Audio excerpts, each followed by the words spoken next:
Sirkal ochako chenro mar daro jopiny modak machiegni kod aoche ma Ngong, Nairobi kaachiel gi Mathare mondo mi giywe alwora ma aochego eko ong'oge.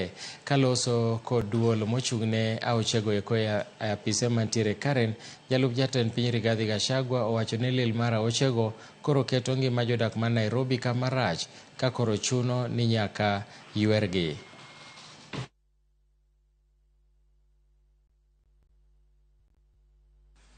I'm informed that the communities living along the three rivers are ready to move.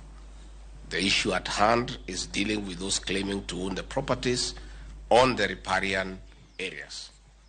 Through coordination of the Commission, the communities along the rivers, Ngong, Nairobi and Mathare, have been mapped and segmented into 18 zones. Claiming the riparian areas will pave the way for programs of transforming the rivers through a multi-agency approach.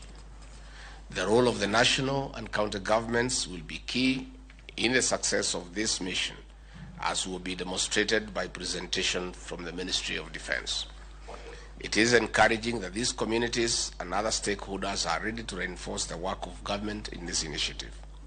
We also want to connect the affordable housing program with the Rivers Regeneration Plan.